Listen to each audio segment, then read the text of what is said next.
Welcome everyone. My name is Julia. I'm a paediatrician and infectious diseases specialist working across Basel and London, and I'm a member of the PENTA network. It is my pleasure to introduce the PENTA network to you today. This is a scientific community dedicated to child health with the main purpose of studying and improving the prevention, the diagnosis, and the management of infectious diseases. Our global scientific network brings together a wide range of stakeholders to deliver very impactful research in the area of infectious diseases and child health. And in particular, we aim to deliver projects that will make an impact for patients and their families. Let me give you two examples of the work that PENTA undertakes. I would like to start where all pediatricians start, which is at the beginning of life, and tell you a little bit about NEO-IPC, a program of work that focuses on infection prevention and control in neonatal units. Nearly 1 in 10 newborns in Europe are admitted to a neonatal intensive care unit after birth.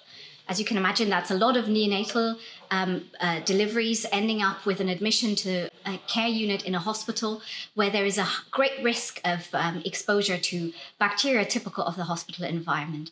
So while the access to neonatal intensive care, of course, makes it possible for many of these very premature infants, for example, to survive, it is also something that exposes them to a risk within the field of infectious diseases.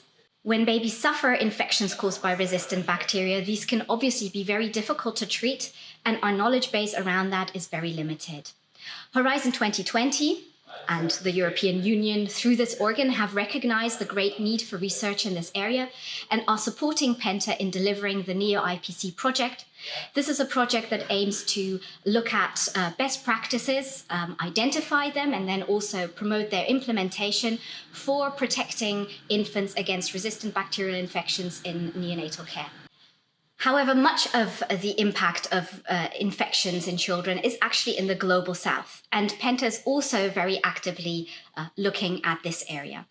Again, I would like to give you an example of a running project and program of work that is being conducted through PENTA, and that is the Paediatric project. This is a project looking to recruit into a large clinical trial children with community-acquired pneumonia in sub-Saharan Africa specifically, to make sure that we have a better understanding of how to manage these children.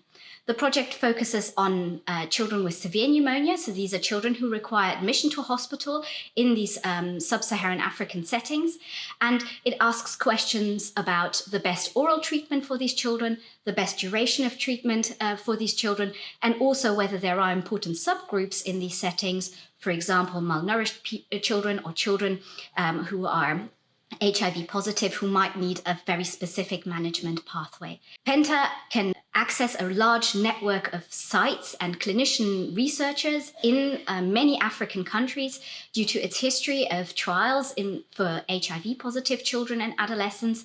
And we are very pleased that we can work with these colleagues of ours to now deliver research in the area of severe bacterial infection and antimicrobial resistance. So I invite you to reach out to us, to PENTA, to join the effort to improve the diagnosis and management and the prevention of infections for children globally. We are always keen to hear from external partners who we maybe do not have a long-standing collaboration yet.